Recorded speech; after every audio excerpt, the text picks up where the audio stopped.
What's up, everybody? It's John Sports Cards and Collectibles coming at you with a brand new video. How's everyone doing out there today in the YouTube universe?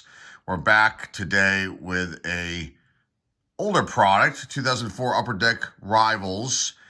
This is a little bit of a rare product. I mean, I guess you can purchase this on eBay, but I've not seen too many videos on YouTube showcasing this product. It's a cool thing. I bought this a couple of years back at Dunham's. They used to sell sports cards. That's a sporting goods store chain that was in our area here in Pennsylvania. I'm not sure how far out that went as far as if it was just regional or if it was a national chain.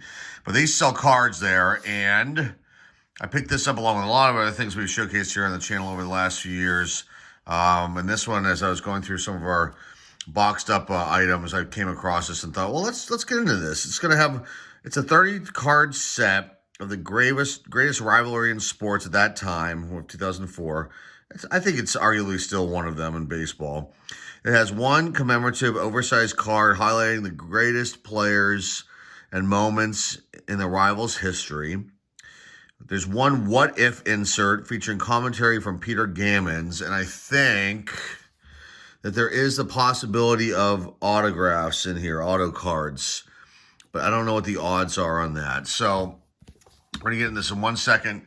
And I just wanted to kind of make a couple of little opinion piece items here in this video instead of making a standalone video. I guess you guys are all aware of the Fanatics purchase of Topps for what, $500 million. It's completely insane, but understandable. I guess that'll save the Topps brand for collectors coming up in the future. So, I was thinking about it. I'm like, there was a Fanatics release, and then Topps was going to try to hold on and release their own things. They wouldn't have the rights, so we'd be looking at a bunch of Topps releases with no images, no graphics as far as team graphics, things like that. Similar to what Panini has to do with the baseball products and stuff. So there's a lot of moving parts of this deal, apparently. And I guess it's good in a sense. Now, if Fanatics ends up purchasing Panini, then you're looking at a monopoly, and no one's talked about that. And that to me is a little crazy. If they had control of every single sports card release, the main ones that is for the major sports, then there might be a little bit of an issue. Don't you guys think that's a little bit of a problem? Now I'm just looking at it. I'm thinking at it from a different standpoint here, not as a collector, just as one entity shouldn't control it all, right? Right. So anyway, that's just my thoughts on that. And the other thing I just wanted to mention is last week we opened up a product. We had a reveal of our CSG bulk order and had a lot of really cool vintage cards in there and some soccer and things like that. But two of our cards came back trimmed, which was really, really unfortunate. Altered and trimmed. And those two cards in particular came out of one product that I've showcased a lot here on the channel. I'm not going to name them here in this video at all. If you go and look at our archives, I've pulled down all of this product's videos off of our channel. We will no longer be working with them in the future for opening their releases they come out with. Essentially, it was a decision that I made. I was very upset about finding that out and then going back and looking at the old videos and seeing those cards actually pulled here.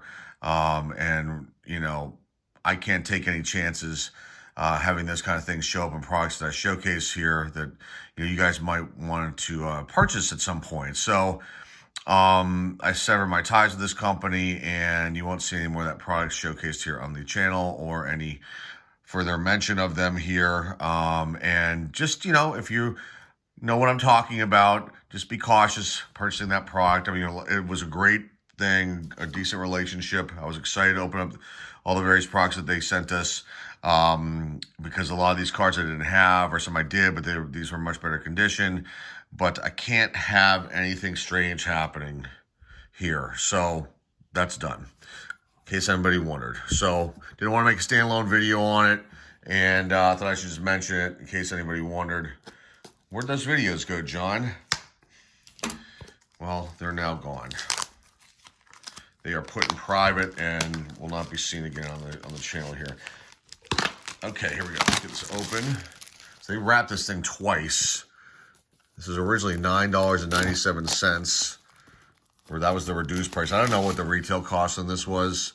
But let's get into this and see. Maybe we'll get lucky and get an auto out of this. That'd be fun, wouldn't it? Well, that's cool. So here's the Rivals card. We do not have a autograph card, but that would have been awesome if you guys had signed up. That's serial numbered, I believe. Okay, so here you got Babe Ruth, Ted Williams, Nomar Garciaparra, Jeter, and Mantle on this one. That's pretty sweet. I must say, that's a pretty cool, like, box topper type card. Very nice. They're very glossy. Definitely glad that I opened this up to a little bit thicker stock on this one. So that's a nice one. Let's take a look at this. What if? And then we'll get into this. I guess there's just this set. I guess these are all the same. I don't think there's anything different about this set. But this is serial number 21251434. It's Yaz. What if there was a wild card instead of a one-game playoff? Interesting. 1978. That was that infamous game where Bucky, F, and Dent hit that home run, and I believe that's the game that they're referring to here in 1978. I remember that, and it was very, very disappointing. That was when we moved to Pittsburgh, and we were living in Boston at the time. Moved from Boston to Pittsburgh because my father got a new job, and was heartbroken to leave Boston. But I was a big Red Sox fan in my youth. So a lot of people, I mention it here and there, but some people don't know that. Let me get these cards out of here, and we'll take a look. I don't know how they have this set up, if this is all in order. Let me just look at the back. Okay, I guess they're one is the bottom card on this stack, and then here is the other stack. Look at that out of here. That's cool. It's got this nice felt kind of holder here. So let's just get this.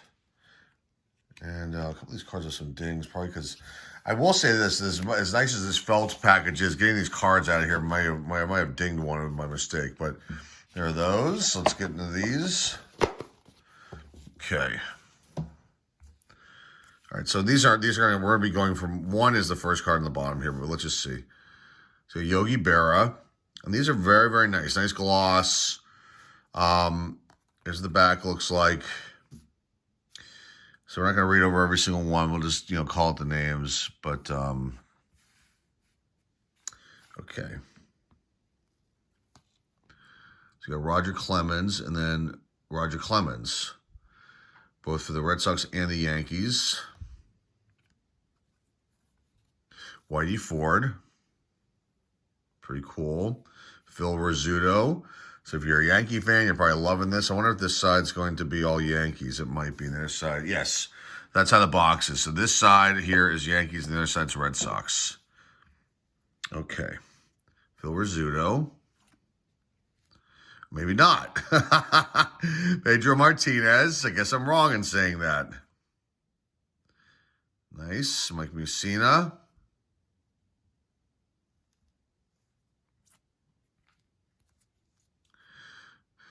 Manny Ramirez, Louis Tiant. That's a great shot. Louis, awesome pitcher for the Red Sox, and then went to the Yankees. Lou Gehrig, Jim Rice, and the photography is really, really cool. I mean, shots I've never seen before. So, very nice stuff right there. Jason Giambi. Fred Lynn, he was really good. He gets overlooked an awful lot. But he was a very good outfielder for the Red Sox. He played on the Orioles. I'm trying to think, was he in the Angels? I mean, he moved around after, being with the Red Sox. But, I mean, I thought Fred Lynn was incredible. Dwight Dewey Evans, another great player for the Red Sox. Not in the Hall of Fame, though. Some might argue that he could be because he had pretty good stats. There's another one that people argue that should be in the Hall of Fame. It's not in. I don't know if he's able to be on any more ballots. I think he's probably done. But it's Don Mattingly. I would think at some point maybe he'll get voted in somehow down the road. There's other categories that they tend to use to get players in that maybe didn't make it in a long time ago. Bobby Dorr, sorry. And then the first one's Alex Rodriguez. So this is card number 1. And you can see there's some dinging happening here. And I don't know if that was from banging around. This must have been banged around somehow, because I don't think I did that pulling those out of here. Or maybe I did. They were in there pretty tight. So I don't think this set holds a lot of value. Thank goodness. But regardless, it's cool nonetheless. Okay, so you got Wade Boggs. Here, well, obviously the Red Sox on the left, and then the Yankees on the right when he went over to them years later. And Babe Ruth, same thing there. Really interesting. Carlton Fisk and Thurman Munson. Wow, young Thurman Munson with no facial hair. That must have been like from his early, maybe rookie season. I'm not 100% sure, but that's a rare picture of Thurman Munson with no facial hair. Here you've got Tracy Stallard and Roger Maris. And I guess they're going to talk about the rivalry here in the back. And I'm not going to read this. It's super, super small print. You can see these cards have got some sort of dinging happening. Some look like they have bounced around. Carl Yastrzemski and Mickey Mantle. That's a cool card. Very nice. You got Jason Varitek and Jorge Posada. Two really good catchers there. Ted Williams and Joe DiMaggio. Lefty Grove for the Red Sox. And then over here you got Joe DiMaggio. Dick Newcomb for the Red Sox. And then Joe DiMaggio again.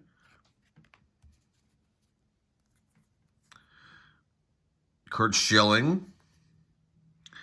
And Dave Winfield. I'm sorry, Gary Sheffield. I forgot Gary Sheffield was on the Yankees. Wow. Okay.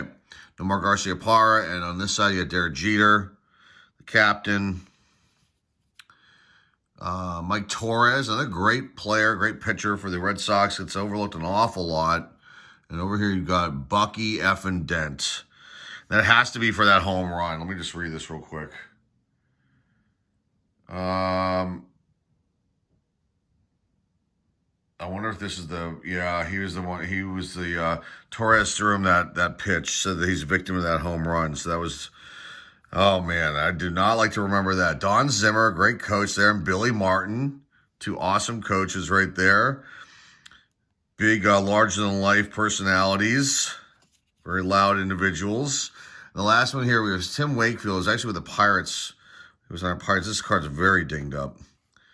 I do not think I caused that at all. That's like got all dings all going around different ways. Maybe when it was put in there, it may have bounced around. Over here is Aaron Boone on this side for the Yankees. So that's the set. It's a pretty cool set. I like it. It's different. I've been staring at this for a while. I really dig this What If card, and this has got some dings too, and this must have been banged around. I really like this box topper. Very cool stuff. I mean, you've got Ted Williams on here, Nomar Garciaparra, Babe, and then Jeter and Mantle. So, too bad they didn't. I mean, nothing against Nomar Garciaparra, but too bad they didn't put somebody else like Carl Yastrzemski on here or something on this card. That would have really made things. But I guess they were going two modern players. But that's a very cool card too as well. So there you go. That is the Upper Deck Rivals from 2004. Featuring the Red Sox and the Yankees. Still a rivalry to this day. And very, very cool commemorative box set. So that's all I got for you guys today. I'm glad I was able to share this with you. Hopefully you enjoyed it. Thank you again for taking some time out of your day to watch this latest video of ours. We're going to be cutting back on the amount of videos that we're doing each week as far as showcasing product. So, maybe 2 to 3 a week. We're going to obviously do our auctions every Saturday, 8 to 10 p.m. still. That's awesome. I love doing those. And they're great way to move our cards out of our inventory into your hands at really good low prices. So we'll have another auction coming up this Saturday from 8 to 10.